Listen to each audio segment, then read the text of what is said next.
ഇതിൽ അവരെ കൂടെ തന്നെ വർക്ക് ചെയ്യുന്ന ഒരു സിസ്റ്റർ എൻ്റെ അടുത്ത് പറഞ്ഞ കാര്യമാണ് ഞാൻ ഈ പറയുന്നത്. അതിലവർ പറയുന്നതെന്ന് വെച്ചാൽ, നമസ്കാരം, പുതിയൊരു വീഡിയോയിലേക്ക് എല്ലാവർക്കും സ്വാഗതം. കുവൈറ്റിലെ ഫ്ളാറ്റില് മരിച്ച നിലയിൽ കാണപ്പെട്ട ബിൻസിയും സൂരജും, ഇവരുടെ വാർത്ത സംബന്ധിച്ച് പല ഊഹാപോഹങ്ങളും ഇപ്പോൾ പുറത്തു വരുന്നുണ്ട്. മൂന്നാമത് ഒരാളുടെ സാന്നിധ്യം ആ ഫ്ളാറ്റിൽ ഉണ്ടായിരുന്നു എന്നുള്ളതായിരുന്നു യൂട്യൂബേഴ്സിന്റെ ഇടയിലുണ്ടായിരുന്ന വാർത്തയിൽ പ്രധാനമായിട്ട് എടുത്തു കാണിച്ചൊരു കാര്യം. അതിനോടനുബന്ധിച്ച് ചില വോയിസ് ക്ലിപ്പുകൾ സോഷ്യൽ മീഡിയയിൽ വ്യാപകമായിട്ട് പ്രചരിക്കുന്നുണ്ട്. ആ വോയിസ് ക്ലിപ്പിന്റെ യാഥാർത്ഥ്യം എന്താണ് എന്നുള്ളതാണ് ഈ ഒരു വീഡിയോയിൽ നമ്മൾ പരിശോധിക്കുന്നത്. ആദ്യം നമുക്ക് ആ ഒരു വോയിസ് ക്ലിപ്പ് ഒന്ന് കേട്ടു നോക്കാം. നിങ്ങൾ ചെയ്യുന്ന ചില വീഡിയോസിലെ നേഴ്സസ് കപ്പിൾസിന്റെ മരണവുമായി ബന്ധപ്പെട്ട് അതിൽ കുറെ ഫേക്ക് ന്യൂസുകളായിട്ടാണ് വരുന്നത് കേട്ടോ, ഒരുപാട് ചാനൽസിൽ. അപ്പം ആൾക്കാരെ അത് തെറ്റിദ്ധരിക്കുന്നുണ്ട്. അതിന്റെ യഥാർത്ഥ കാരണം അതുകൊണ്ട് തന്നെ പുറത്ത് വരുന്നില്ല. അത് എൻ്റെ ഒരു ഫ്രണ്ട് ഈ ഡിഫൻസിൽ വർക്ക് ചെയ്യുന്ന ഒരു സിസ്റ്റർ ഉണ്ട്. ആ സിസ്റ്റർ എൻ്റെ അടുത്ത് ഇതുപോലെ പറഞ്ഞായിരുന്നു. അപ്പോൾ ആരെങ്കിലും അറിയിക്കാൻ പറ്റുമെങ്കിൽ ഒന്ന് അറിയിക്കുക, സത്യങ്ങൾ പുറത്തു വരട്ടെ എന്നുള്ള രീതിയിൽ പറഞ്ഞതുകൊണ്ട് മാത്രം ഞാൻ നിങ്ങളെ കോൺടാക്ട് ചെയ്തതാണ്. അതിലെ ഹസ്ബൻഡിനെ കുറ്റപ്പെടുത്തിയാണ് എല്ലാ വീഡിയോസും പോസ്റ്റുകളെല്ലാം വരുന്നത്. കാര്യം അവരെ നഴ്സിംഗ് പഠിപ്പിച്ചെന്നോ ജോലി വാങ്ങിക്കൊടുത്തെന്നോ അങ്ങനെയൊന്നും, അതൊക്കെ പിന്നെ അയാൾ സൈക്കോ ആണെന്നും പിന്നെ സംശയരോഗിയാണെന്നും ഡെയിലി മർദ്ദിക്കാറുണ്ടെന്നും അങ്ങനെയൊക്കെയുള്ള കുറേ ഫേക്കായിട്ടുള്ള കുറേ കാര്യങ്ങൾ ഇതിൽ പറയുന്നുണ്ട് എല്ലാ വീഡിയോസിലും. അപ്പോൾ ആരോ ഒരാൾ ഇറക്കിയ വീഡിയോസ് ബാക്കിയുള്ള എല്ലാവരും കോപ്പി ചെയ്യുന്നതായിട്ടാണ് എനിക്ക് തോന്നിയിട്ടുള്ളത്. കാരണം എല്ലാവരും ഇതാ പറയുന്നത്. ഇതിൽ അവരെ കൂടെ തന്നെ വർക്ക് ചെയ്യുന്ന ഒരു സിസ്റ്റർ എൻ്റെ അടുത്ത് പറഞ്ഞ കാര്യമാണ് ഞാൻ ഈ പറയുന്നത്. അതിലവർ പറയുന്നതെന്ന് വെച്ചാൽ, ചില യൂട്യൂബേഴ്സൊക്കെ സംശയിക്കുന്നത് പോലെ ഇതിൽ മൂന്നാമതൊരാളിൻ്റെ ഒരു പ്രസൻസ് അവിടെ ഉണ്ടായിട്ടുണ്ട്. പ്രസൻസ് എന്ന് വെച്ചാൽ അവർ തമ്മിലൊരു ബന്ധം ഉണ്ടായിരുന്നു. ആ ബന്ധം ഇത് ഹസ്ബൻഡ് അറിഞ്ഞു. അങ്ങനെയാണ് ഇത് വിഷയം ഉണ്ടായത്. അത് കൊലപാതകത്തിലോട്ട് പോയത്. ഈ ആള് മുകേഷ് എന്നാണ് അയാളുടെ പേര്. അയാൾ ഈ സിസ്റ്ററിന്റെ കൂടെയാണ് വർക്ക് ചെയ്യുന്നത്. അയാൾ മെഹബുള്ളയാണ് താമസിക്കുന്നത്. മുകേഷ് നിക്കി എന്നാണ് അയാളുടെ പേര്, ഫുൾ പേര്. പുള്ളിക്കാരന് ഇതുപോലെ ഒരുപാട് ലേഡീസൊക്കെയുമായിട്ടുള്ള ബന്ധം ഉള്ളതായിട്ടൊക്കെ അവർ പറയുന്നുണ്ട്. പിന്നെ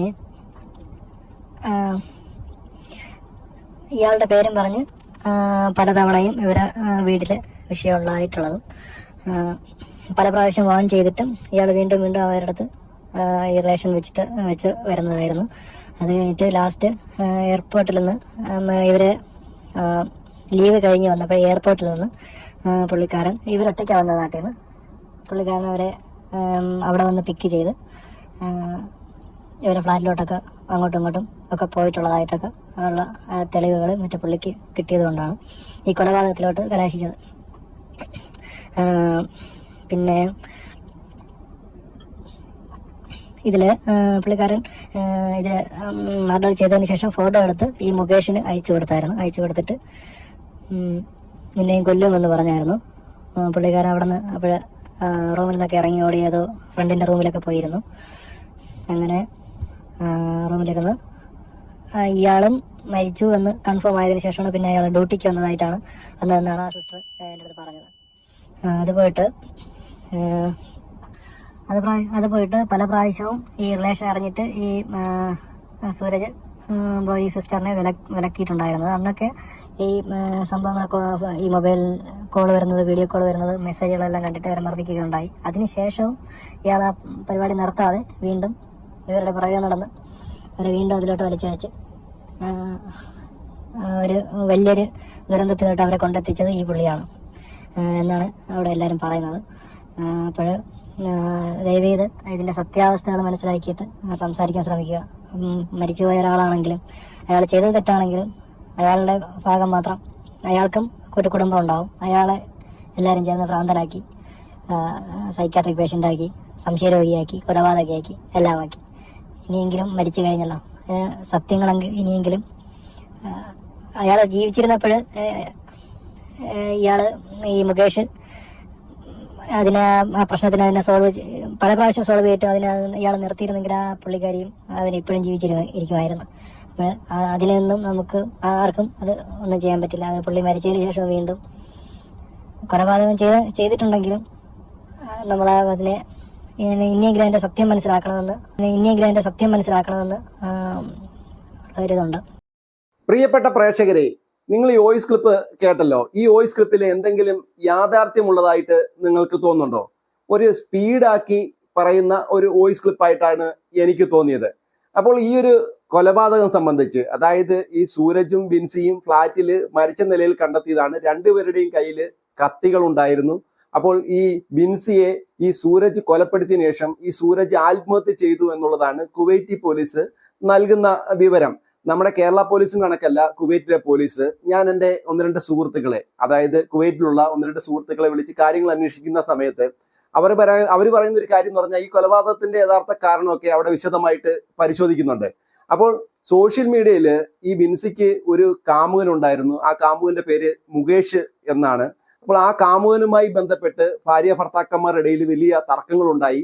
അതിന്റെ ഒടുവിലാണ് ഈ ബിൻസിയെ ഈ സൂരജ് കൊലപ്പെടുത്തിയത് എന്നുള്ളതാണ് ഇവിടെ വ്യാപകമായിട്ട് ഇത്തരം ഈ ഒരു വോയിസ് ക്ലിപ്പിന്റെ അടിസ്ഥാനത്തിൽ പ്രചരിക്കുന്ന ഒരു കാര്യം. രണ്ട് കൂട്ടരെയും ന്യായീകരിക്കുന്നുണ്ട്. അതായത് ബിൻസിയെ ന്യായീകരിക്കുന്നുണ്ട്, അതോടൊപ്പം തന്നെ ഈ സൂരജിനെ ന്യായീകരിച്ചുകൊണ്ട് പലവിധമായിട്ടുള്ള വീഡിയോകളും അതുമായിട്ട് ഏതാണ്ട് അടുപ്പമുള്ള ഒരുപാട് വോയിസ് ക്ലിപ്പുകളും ഇപ്പോൾ സോഷ്യൽ മീഡിയയിൽ പ്രചരിക്കുന്നുണ്ട്. ഇതിലൊന്നും വലിയ യാഥാർത്ഥ്യമുള്ളതായിട്ട് എനിക്ക് തോന്നുന്നില്ല. ഈ വോയിസ് ക്ലിപ്പ് കേട്ട സമയത്തും ഇത് ഫേക്കായിട്ട് ഉണ്ടാക്കിയ ഒരു വോയിസ് ക്ലിപ്പാണ് എന്നാണ് എനിക്ക് തോന്നുന്നത്. അതായത് രണ്ടു കൂട്ടരെ ന്യായീകരിക്കാൻ വേണ്ടി വലിയ ശ്രമങ്ങൾ നടക്കുന്നുണ്ട്. എന്തായാലും രണ്ടുപേരും മരിച്ചു എന്നുള്ള കാര്യത്തിൽ യാതൊരു വിധമായിട്ടുള്ള തർക്കവുമില്ല. ഇവർക്കിടയിൽ ഉണ്ടായ പ്രശ്നം എന്താണ് എന്നുള്ള കാര്യം കൃത്യമായിട്ട് കുവൈറ്റി പോലീസിന് അറിയാം. നമുക്കെല്ലാവർക്കും അറിയാവുന്ന ഒരു കാര്യമാണ്. ഇപ്പോൾ ഡിജിറ്റൽ യുഗമാണ്. അപ്പോൾ ഇവരുടെ ഫോണുകൾ രണ്ടും ശാസ്ത്രീയമായിട്ടുള്ള പരിശോധനയ്ക്ക് വിധേയമാക്കി കഴിഞ്ഞാൽ ഇവരെ ആരെയൊക്കെ വിളിച്ചിട്ടുണ്ട്, ഇവർക്കിടയിൽ ഈ ഫോൺ സംബന്ധിച്ച് എന്തെങ്കിലും തർക്കങ്ങൾ ഉണ്ടായിട്ടുണ്ടോ, ഇവരാരുമായിട്ടെങ്കിലും ബന്ധപ്പെട്ടിട്ടുണ്ടോ, എന്തെങ്കിലും കാര്യങ്ങൾ ഇവർക്കിടയിൽ നിഗൂഢമായിട്ട് ഒളിഞ്ഞിരിപ്പുണ്ടോ എന്നുള്ള കാര്യമൊക്കെ കൃത്യമായ രീതിയിൽ കുവൈറ്റി പോലീസിന് പിടികിട്ടും. അത് കൃത്യമായ രീതിയിൽ ഈ കുടുംബങ്ങളെ അറിയിക്കുകയും ചെയ്യും. എനിക്ക് മനസ്സിലായ ഒരു കാര്യം ഞാൻ പറയാം. അതായത് ഇവരുടെ അടുത്ത സുഹൃത്തുക്കൾക്ക്, അതായത് ബിൻസിയുടെയോ അല്ലെങ്കിൽ സൂരജിന്റെയോ അടുത്ത സുഹൃത്തുക്കൾക്ക് ഇവർക്കിടയിലുണ്ടായ യഥാർത്ഥ വിഷയം എന്താണെന്നുള്ള കാര്യം കൃത്യമായ രീതിയിൽ അറിയാം. അപ്പോൾ ഈ ഒരു വോയിസ് ക്ലിപ്പ് പരിശോധിക്കുന്ന സമയത്ത് അതായത് ഈ പറയുന്ന സൂരജിന്റെ ഏതോ അടുത്ത സുഹൃത്ത് പറഞ്ഞിട്ടാണ് ഇത് പറയുന്നത് എന്ന രീതിയിലാണ് ഈ വോയിസ് ക്ലിപ്പ് ഇപ്പോൾ പുറത്തു വന്നിരിക്കുന്നത്. അപ്പോൾ എന്തുകൊണ്ടാണ് ഈ കുവൈറ്റിലുള്ള സുഹൃത്തുക്കൾ കൃത്യമായ രീതിയിലുള്ള വിവരങ്ങൾ മാധ്യമങ്ങളുടെ മുന്നിൽ പറയാത്തത് എന്നുള്ളതിനെ കുറിച്ച് ഞാൻ എൻ്റെ അവിടെയുള്ള സുഹൃത്തുക്കളടുത്ത് ചോദിച്ചു. അപ്പോൾ അവർ പറയുന്ന ഒരു കാര്യം എന്ന് പറഞ്ഞാൽ അവിടുത്തെ നിയമങ്ങളൊക്കെ ശക്തമാണ്. ഇത്തരത്തിലുള്ള ഒരു കാര്യത്തിന്റെ പുറത്ത് കുവൈറ്റി പോലീസ് അന്വേഷിക്കുന്ന സമയത്ത് മാധ്യമങ്ങളോട് ഇങ്ങനെ ഊഹാപോഹങ്ങളൊക്കെ പറഞ്ഞു കഴിഞ്ഞാൽ അവിടെ കടുത്ത ശിക്ഷ കിട്ടാനുള്ള സാധ്യതയുണ്ട്. നമ്മുടെ കേരളത്തിലാണ് ഇത് സംഭവിച്ചത് എങ്കിൽ മാധ്യമങ്ങൾ ഈ അടുത്ത സുഹൃത്തുക്കളെയൊക്കെ പോയി കാണുകയും പെട്ടെന്ന് തന്നെ കാര്യങ്ങൾ ഈ അതായത് പൊതുജനങ്ങൾ അറിയുകയും ചെയ്യും. അപ്പോൾ ഇത്തരത്തിലുള്ള ഊഹാപോഹങ്ങൾക്കൊന്നും വലിയ പ്രാധാന്യതയൊന്നും ഉണ്ടാവത്തില്ല. കൃത്യമായിട്ടുള്ള വിവരങ്ങൾ പുറത്തു വരികയും ചെയ്യും. ഇത്തരം സംഭവങ്ങൾ ഉണ്ടാവുന്ന സമയത്ത് എല്ലാവരും ശ്രദ്ധിക്കേണ്ട ഒരു കാര്യമുണ്ട്. അതായത് പരസ്പരം യോജിച്ചു പോകാൻ സാധിച്ചില്ലെങ്കിൽ വേർപിരിഞ്ഞ് താമസിക്കുക. ഇത്തരം കൊലപാതകങ്ങളിലേക്കൊക്കെ കടന്ന് ഈ കുഞ്ഞുങ്ങളെയൊക്കെ അനാഥരാക്കുക എന്ന് പറയുന്നത് അത്ര നല്ല കാര്യമല്ല. ഇത്തരം പ്രതിസന്ധികളിലൂടെ കടന്നു വന്ന ഒരുപാട് ദമ്പതികളുണ്ട്. അവരൊക്കെ ആ കാര്യങ്ങളൊക്കെ രമ്യമായിട്ട് പരിഹരിക്കാറുണ്ട്. യോജിച്ചു പോകാൻ സാധിച്ചില്ലെങ്കിൽ വേർപിരിഞ്ഞ് താമസിക്കുന്ന ഒരു സമ്പ്രദായം എല്ലാ രാജ്യങ്ങളിലും ഉണ്ട്. അത് ഇവിടെയുള്ള മലയാളികൾക്കിടയിലും ഉണ്ട്. അപ്പോൾ അത്തരം കാര്യങ്ങളിലേക്ക് നീങ്ങുന്നതിന് പകരം ഇങ്ങനെ കൊലപാതകങ്ങളിലേക്കൊക്കെ നീങ്ങി ആ ജീവിതം അവസാനിപ്പിക്കുകയും അതായത് ഇവരുമായിട്ട് ബന്ധപ്പെട്ട് നിൽക്കുന്ന ആളുകൾക്ക് അത് വലിയ ദുഃഖം ഉണ്ടാക്കുകയും ഇതുപോലുള്ള കുഞ്ഞുങ്ങളെ അനാഥരാക്കുകയൊക്കെ ചെയ്യുന്നത് അത്ര സുഖകരമായിട്ടുള്ള കാര്യമായിട്ട് എനിക്ക് തോന്നിയില്ല. ഈ ഒരു സംഭവത്തെക്കുറിച്ച് യാഥാർത്ഥ്യം എന്താണ് എന്നുള്ളതാണ് നിങ്ങൾക്ക് തോന്നുന്നത്. പ്രേക്ഷകരായ നിങ്ങളുടെ ചിന്തയും അഭിപ്രായവും നിങ്ങൾ കമന്റ് ബോക്സിൽ രേഖപ്പെടുത്തൂ.